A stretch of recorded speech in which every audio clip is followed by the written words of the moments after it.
Sir क्या कुछ कहेंगे, शंकराचार्य जी के ऊपर पॉक्सो एक्ट में एफआईआर दर्ज हो गया है, उनकी गिरफ्तारी की मांग चल रही है। देखिए, भाजपा सत्ता में आई ये कहते कहते कि कांग्रेस हिंदू विरोधी है, सपा हिंदू विरोधी है, राजद हिंदू विरोधी है। पर मेरा मानना यह है कि सबसे बड़ी हिंदू विरोधी और अधर्मी अगर कोई पॉलिटिकल पार्टी इस देश में है तो वो भाजपा है। और मैं क्यों कहता हूं ये देखिए आप, जनवरी में मणिकर्णिका घाट पे, वाराणसी के प्राचीन मणिकर्णिका घाट पे तोड़फोड़ हुई, अहिल्याबाई की मूर्ति तोड़ी गई। इस पे शंकराचार्य ने, देश के शंकराचार्य ने आवाज उठाई। शंकराचार्य, आपके जिन दर्शकों को ना पता हो, हिंदू धर्म के 4 सबसे बड़े जो धर्म गुरु होते हैं उन्हें शंकराचार्य कहा जाता है। अलग अलग पीठ होती है। जब अभी मुक्तेश्वरानंद शंकराचार्य ने इस पे आवाज उठाई तो पहले तो योगी सरकार, भाजपा सरकार उत्तर प्रदेश में मानी नहीं कि ऐसा कुछ हुआ। झूठ फैलाने लग गए कि कोई मूर्ति नहीं टूटी, कांग्रेस झूठ फैला रही है, सपा झूठ फैला रही है। लेकिन जब तस्वीरें देश के सामने आई, देश का हिंदू आक्रोशित हुआ, भाजपा के खुद के समर्थकों ने नारेबाजी करी, प्रदर्शन करे, मोदी तेरी कबर खुदेगी के नारे लगाए भाजपा के समर्थकों ने, तो उसके बाद क्या होता है, शंकराचार्य से ही बैर ले लिया अजय बिष्ट ने। योगी आदित्यनाथ के नाम से जो चलते हैं उत्तर प्रदेश के मुख्यमंत्री, शंकराचार्य से बैर ले लिया। यूपी का प्रशासन शंकराचार्य को नोटिस भेज रहा है कि बताइए आप कैसे शंकराचार्य हैं।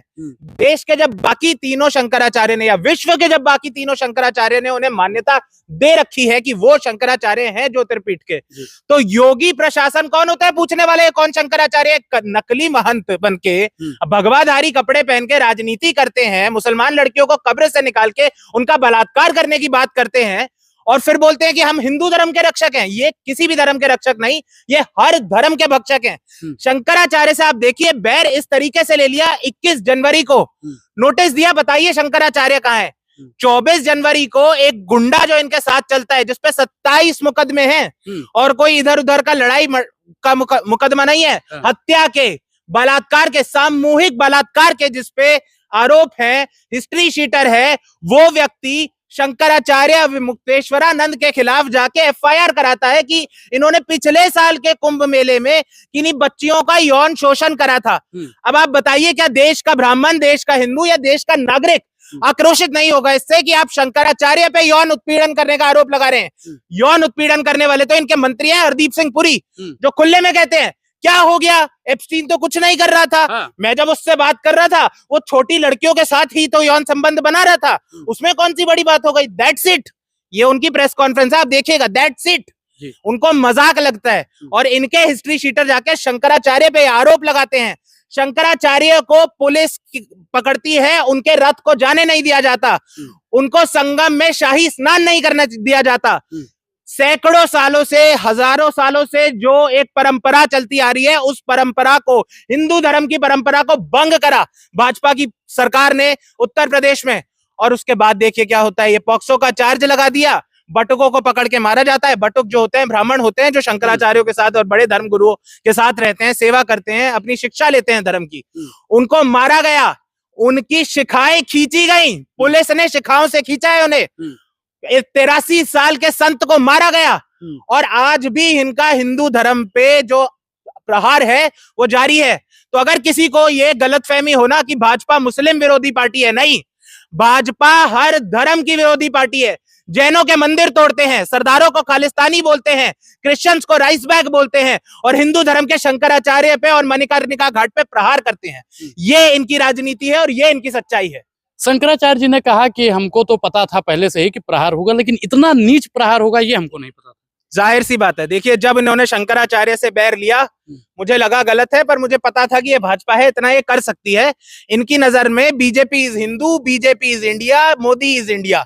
इसीलिए जिस दिन मोदी जी का विरोध कर दो तो बोल देते हैं भारत का विरोध कर दिया। जिस दिन मोदी जी पे कुछ बात कह दो तो बोल देंगे पूरे हिंदू धर्म का अपमान कर दिया, पूरी फिलानी जाति का अपमान कर दिया। लेकिन सच बताऊं, इतना मैंने भी नहीं सोचा था कि ये शंकराचार्य पे छोटी बच्चियों का बलात्कार का फर्जी आरोप गढ़ के शंकराचार्य को जेल डालने की कोशिश करें। लेकिन देखिएगा, देश का हिंदू, देश का नागरिक, देश का ब्राह्मण इनको, शंकराचार्य को फर्जी मुकदमों में जेल नहीं डालने देगा। लेकिन शंकराचार्य जी ने तो कहा कि अगर पुलिस प्रशासन हमारी गिरफ्तारी के लिए आता है तो हम पूरी मदद उनकी करेंगे। सरकार क्यों उनको जेल में भेजना चाहती है? सवाल पूछना शंकराचार्य जी को भारी पड़ रहा है। देखिए, सरकार शंकराचार्य जी को, हर मौलाना को, हर पादरी को, हर संत को, हर नागरिक को, हर राजनेता को जेल में भेजना चाहती है जो इस सरकार की सच्चाई उजागर करे। जैसे ही आप सवाल पूछेंगे कि डोनाल्ड ट्रंप से ऐसी क्या मजबूरी आन पड़ी थी कि जो ये आपने ट्रेड डील कर ली, जहां पर देश के किसानों का, देश के कारोबारियों का हित बेच दिया विदेशी ताकतों के हाथों में, जैसे ही आप इनसे ये सवाल कर लेंगे कि इनके मंत्री जेफरी एप्स्टीन के साथ क्या कर रहे थे और मोदी जी का नाम उन फाइलों में क्यों आ रहा है, जो छोटी बच्चियों की तस्करी करता था, बलात्कार करता था, शोषण करता था, उन्हें प्रोस्टिट्यूशन में डालता था, जैसे ही आप ये सवाल पूछने लगेंगे, कोई भी आप हो, आप पे पुलिस का, शासन का, प्रशासन का, जेल का, मुकदमों का, हर तरीके का प्रहार होगा। हमें बस इतना लगता था कि ये शायद हिंदू धर्म के संतों को तो छोड़ देंगे, लेकिन आज इन्होंने दिखा दिया संत छोड़िए, ये शंकराचार्य को भी नहीं छोड़ेंगे। क्या लगता है ब्राह्मण समाज और हिंदू समाज जो है वो शंकराचार्य जी के साथ में है? जाहिर सी बात है, और केवल ब्राह्मण समाज, हिंदू समाज नहीं, पूरा देश उनके साथ है। मैं ना हिंदू हूं, ना मैं ब्राह्मण हूं, मैं जैन हूं, लेकिन उसके बावजूद मैं शंकराचार्य के साथ खड़ा हूं। हम यहाँ पर युवा कांग्रेस के ऑफिस में खड़े हैं, इसमें से आप लोगों से पूछिएगा, इसमें से बहुत लोग ऐसे होंगे जो किसी और धर्म से आते हैं या किसी और जाति से आते हैं, लेकिन वो सारे के सारे शंकराचार्य के साथ और उन सारे धर्मगुरुओं के साथ खड़े हैं जो देश की, अपने धर्म की आवाज उठा रहे हैं, लेकिन उन पे प्रहार करा जा रहा है इस सरकार द्वारा। अभी एआई समिट हुआ जिसमें आपकी कांग्रेस पूरी नंगी हो गई। नरेंद्र मोदी जी ने कहा कि कांग्रेस पहले से ही नंगी थी, क्या जरूरत थी टी शर्ट उतारने की? देखिए, आप इसके ना दो गलापन देखिए, वो अश्नीर ग्रोवर है ना, वो शार्क टैंक पे बड़े फेमस हुए थे, एक फर्जी सी यूपीआई ऐप बनाए थे, दो गलापन, मैं इनका दो गलापन खोलता हूँ। ये कहते हैं जी एआई समिट कोई भाजपा का प्रोग्राम नहीं था, ये तो भारत सरकार का था, भारत देश का था, तो इसमें ये राजनीतिक कार्यकर्ता क्यों आ गए राजनीति करने, हाय हाय हाय हाय आवाज क्यों उठा दी। अब इसमें दोगलापन ये आप देखिए कि कल ही प्रधानमंत्री मेरठ मेट्रो रेल कॉरिडोर का उद्घाटन करने गए, वही मेरठ मेट्रो रेल कॉरिडोर जिसकी जो स्थापना है, जिसकी जो शुरुआत है एनसीआर ट्रांसपोर्ट कॉर्पोरेशन बना के यूपीए सरकार में मनमोहन जी ने करी थी, वो तो एक सरकारी कार्यक्रम था, उत्तर प्रदेश सरकार का, भारत सरकार का। उसमें प्रधानमंत्री क्या भाषणबाजी करने लगे, प्रधानमंत्री वहां पे बोलने लगे कांग्रेस तो माओवादी मुसलमानवादी है, कांग्रेस नंगी है, कांग्रेस दंगी है। अब आप मुझे ये बताइए, अगर कुछ युवा कांग्रेस के लड़कों ने उसी तरीके से प्रदर्शन करा जैसे दुनिया भर में प्रदर्शन होते हैं, डावोस पे होते हैं, फॉसिल फ्यूल फोरम्स पे होते हैं, F1 रेसेस पे होते हैं, जहां पर लोग अपने टी शर्ट उतारते हैं और अपना विरोध जाहिर करते हैं ताकि ज्यादा से ज्यादा लोग देखें, अगर वो अशोभनीय था तो क्या प्रधानमंत्री का मुख्य विपक्षी पार्टी को नंगा बोलना शोभनीय था, माओवादी बोलना शोभनीय था?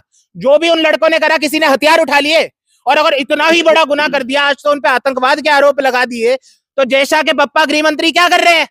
अरे भैया 10 आतंकवादी घुस गए भारत मंडपम में, मोदी जी ने बनाया है, एआई समिट चल रहा था, उन आतंकवादियों को रोक ही नहीं पाए गृह मंत्री। क्या करते हैं, थाली ताली बजाने के अलावा मुझे तो समझ नहीं आता गृह मंत्री क्या कर रहे हैं देश के। करणी सेना के लोग का एक लड़का है जो राहुल गांधी को मारने की धमकी देता है और 25 अन्य सांसदों को भी मारने की धमकी देता है। देखिए, वो करनी सेना का है या नहीं है मुझे नहीं पता वो लड़का, लेकिन इतना जरूर पता है कि वो लड़का ओम बिरला का खास एड सहयोगी है।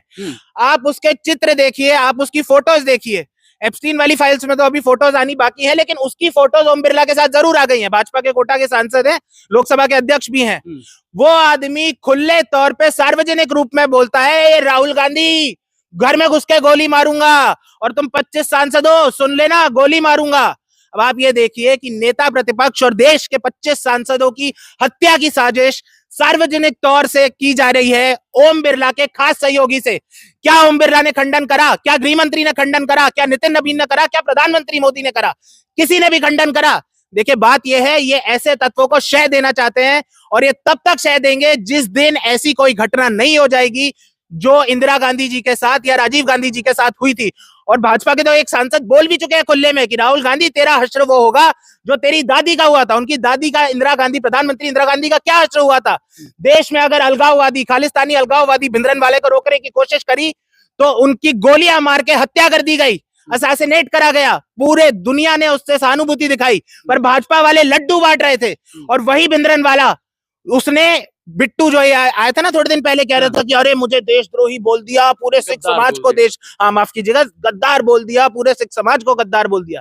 यही बिट्टू पहले कांग्रेस में थे 20 साल। हाँ। इनके दादाजी बेअंत सिंह जी मुख्यमंत्री थे पंजाब के कांग्रेस से। 1992-93 में जब वो अलगाववादियों पे प्रहार कर रहे थे, तो उन्हीं बेअंत सिंह जी को भिंद्रनवाला के समर्थकों ने गोली मार के हत्या कर दी थी उनकी। लेकिन ये क्या बोलता है, आप निकालिएगा वीडियो और डालिएगा इसमें जरूर। ये जो बिट्टू है, भिंद्रनवाले को संत बोलता है। मजिंदर सिंह सिरसा दिल्ली सरकार में मंत्री हैं इनके, वो भी संत बोलते हैं। तो भाजपाइयों के लिए खालिस्तानी उग्रवादी तो संत हैं। नवाज शरीफ के घर जाके बिरयानी खा सकते हैं, माय फ्रेंड डोनाल्ड ट्रंप की कैंपेनिंग करने जा सकते हैं, लेकिन जो देश के लिए खड़े हैं, जो देश की आवाज उठा रहे हैं, चाहे वो विपक्ष के नेता हो, नेता प्रतिपक्ष राहुल गांधी हो, शंकराचार्य अविमुक्तेश्वरानंद हो, वो ब्राह्मण लड़के हो जिन्होंने उत्तर प्रदेश में क्या कहते हैं प्रोटेस्ट करा, वो महिला रेसलर हो जिन्होंने प्रोटेस्ट करा, या कोई भी हो, या कोई प्रोफेसर हो, स्टूडेंट हो, उन सबको जेल डालेंगे, लेकिन ये भिंद्रनवाला के समर्थकों को कभी जेल नहीं डालेंगे। रमजान का महीना चल रहा है और राजनीति उस पर भी हो रही है कि कोई रोड पर नमाज नहीं करेगा, कोई कहीं नमाज नहीं करेगा, उस पर क्या कहेंगे रमजान? सबसे पहले तो रमजान की मुबारक जितने भी मुस्लिम भाई हैं और जो भी रमजान मनाते हैं। और इसमें आपको आश्चर्य क्यों हो रहा है? अरे भैया, हिंदू हृदय सम्राट की जो सरकार आई थी, वो शंकराचार्य को संगम का शाही स्नान नहीं करने देने जा रही। उनके पीछे पुलिस लगा दी, उनके बटुकों की शिखाएं खींची, उनके साथ चलने वाले 83 साल के संतों को मारा। तो अगर ये हिंदुओं को, शंकराचार्य को शाही स्नान नहीं करने दे रहे, तो मुसलमानों को नमाज कैसे पढ़ने देंगे? आप देखिए ना, इनके बजरंग दल, वीएचपी, भाजपा के कार्यकर्ता चर्चों में चले जाते हैं, क्रिसमस वाले दिन तोड़ फोड़ करते हैं, चर्च में जाके हनुमान चालीसा पढ़ेंगे, मस्जिद के बाहर जाके डीजे में हनुमान चालीसा बजाएंगे। अरे भाई, हनुमान चालीसा तो पाठ मुझे भी बहुत अच्छा लगता है, जबकि हिंदू नहीं हूं, मैंने बताया था, पर सबको अच्छा लगता है। नमोकार मंत्र, गायत्री मंत्र, हनुमान चालीसा, आजान सबको अच्छी लगती है, बहुत एक सेरेनिटी, पीस मिलता है उससे। लेकिन इनको हनुमान चालीसा कहाँ पढ़नी है? मंदिर में नहीं, घर में नहीं, पार्क में नहीं, मस्जिद के बाहर जाके पढ़नी है। तो ये ऐसे लोग ना किसी को नमाज पढ़ने देंगे, ना किसी को कुर्बानी करने देंगे, ना किसी को धर्म की पूजा करने देंगे। ये सिर्फ ये चाहते हैं कि देश के युवा का खून जलता रहे, हिंदू मुसलमान से लड़ता रहे, मुसलमान हिंदू से लड़ता रहे, और जब ये आपस में लड़ने से थक जाए तो आपस में जातियों में लड़ ले। इनका सिर्फ लड़ाने का उद्देश्य है। हिंदू मुसलमान की बाइनरी में लोग इन्हें देखते हैं, लेकिन केवल वो नहीं है। आप मणिपुर की हिंसा देखेंगे तो वहां पर हिंदू मुसलमान नहीं है, वहां पर इन्होंने मैतई और कुकी समाज में आग लगा दी। पंजाब में जाके हिंदुओं में और सरदारों में आग लगाते हैं। तो इनका काम सिर्फ ये है, डिवाइड एंड रूल। अंग्रेजों की मुखबिरी करते थे आजादी से पहले, और अब आजादी के बाद भी अंग्रेजों की ही policy divide and rule follow कर रहे हैं। जहां दो धड़े देखे, आग लगाओ, लड़ाओ और सत्ता पे बैठ जाओ। जी, थैंक यू सर।